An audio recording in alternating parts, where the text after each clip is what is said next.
지금 이 순간 내가 아는 이 여름의 전부. 김연수. 다리가 모두 6개, 검은 무늬가 있는 붉은색 등껍질은 표주박처럼 생겼다.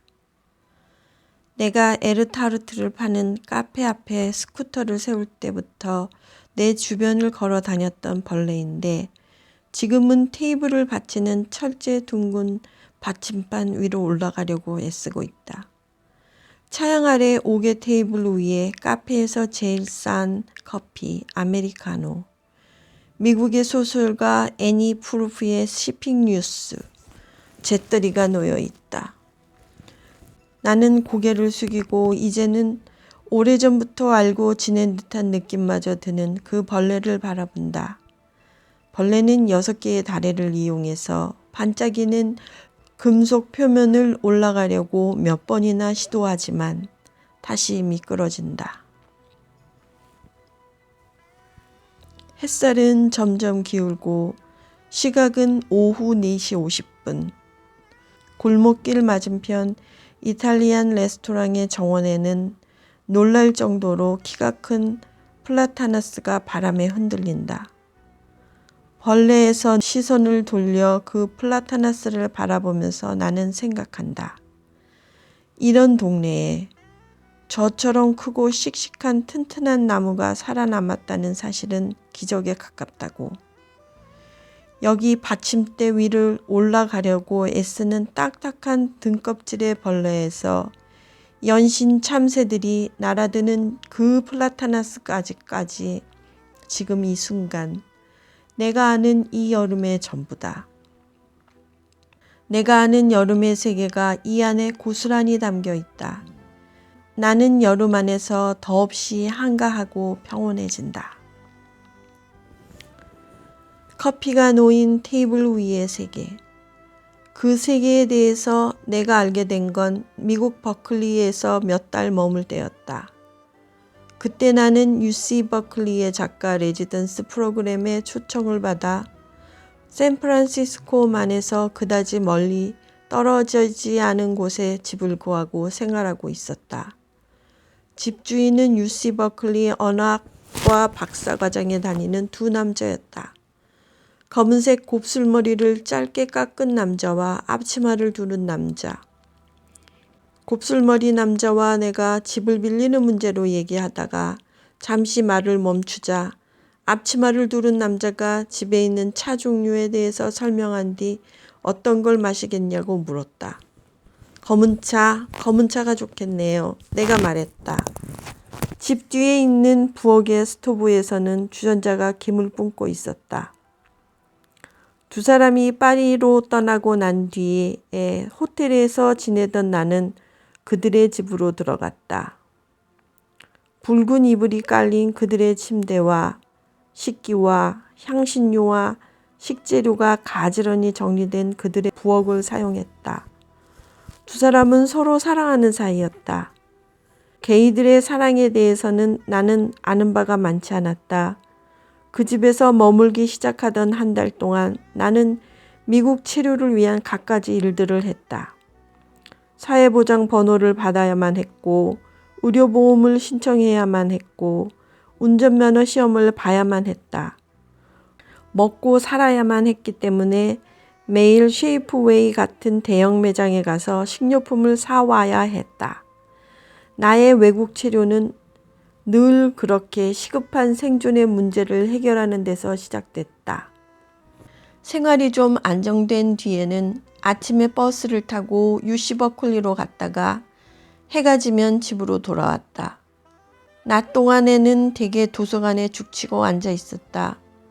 UC 버클리의 중앙도서관에는 20세기 초에 나온 책들을 비롯해 내가 한 번도 보지 못한 책들이 개가식 서고에 잔뜩 꽂혀 있었다. 대출 카드를 만든 나는 낮 동안 서가 사이를 헤매며 이 책 저 책을 꺼내 읽다가 집에 갈 즈음이 되면 손에 들고 있던 책을 빌렸다. 욕심만큼 책을 읽을 수 없다는 사실을 알고 있었지만 그 욕심을 꺾고 싶은 마음은 없었다. 그 욕심의 대가란 조금 피곤해지는 일뿐이었으니까. 무거운 책을 들고 왔다 갔다 하게 만드는 정도. 그 정도 피곤함이라면 나는 내 욕심을 존중하고 싶었다. 그렇게 책이 가득 들어있는 가방을 메고 숲이라고 말할 수밖에 없는 캠퍼스를 가로질러 버스 정류장으로 걸어갔다. 왜냐하면 교내에 시냇물도 흐르니까. 집이 있는 동네까지 가는 버스는 20분마다 지나갔다.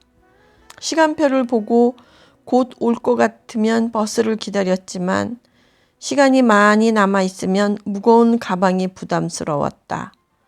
그러다가 버스 정류장 옆 골목 안쪽에 있는 카페를 보게 됐다.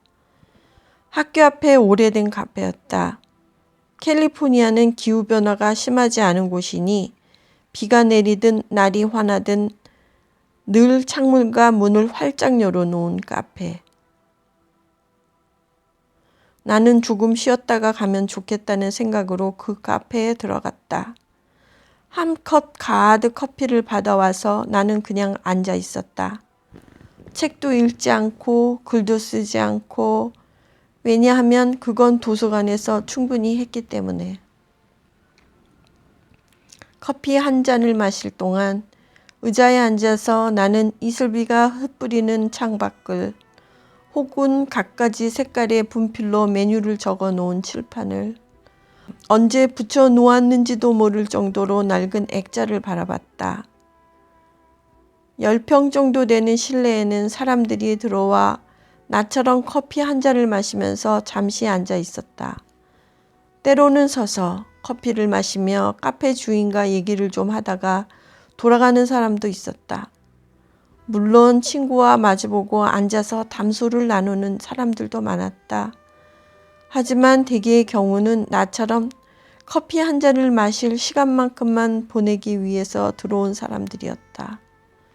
나지막하게 흘러나오는 음악을 들으며 이따금 사람들과 자동차와 개들이 오가는 거리를 바라보는 일이 그렇게 좋다는 걸 그때 처음 알았다. 그 뒤로 집으로 돌아갈 때면 늘 그렇게 잠깐 앉아있는 시간을 가졌다. 자, 여기 테이블 앞이 내가 아는 세상의 전부야. 그런 심정으로 가만히 앉아 있었다. 아무런 일도 하지 않았는데 미국에서 돌아온 뒤로도 그 시간들을 오랫동안 기억에 남았다. 하지만 한국에 돌아온 뒤로는 매일 동네 카페에 앉아서 그렇게 커피를 마신다는 게 힘이 들었다. 그렇다고 해서 며칠에 한 번씩 그렇게 동네 카페에 가만히 앉아서 커피 한 잔 마실 시간을 가지는 포기할 마음은 없었다. 휴식이란 내가 사는 세계가 어떤 곳인지 경험하는 일이라고 생각한다. 바쁜 와중에 잠깐 시간을 내서 쉴 때마다 나는 깨닫는다. 나를 둘러싼 반경 10m 정도. 이게 바로 내가 사는 세계의 전부구나. 어쩌면 내가 사랑하는 사람들 몇 명, 혹은 좋아하는 물건들 몇 개. 물론 세계는 넓고 할 일은 많지만 잠깐 시간을 내어서 가만히 앉아 있으면 세계가 그렇게 넓을 이유도 또 할 일이 그렇게 많을 까닭도 없다는 걸 느끼게 된다. 그렇다면 정말 나는 잘 쉰 셈이다.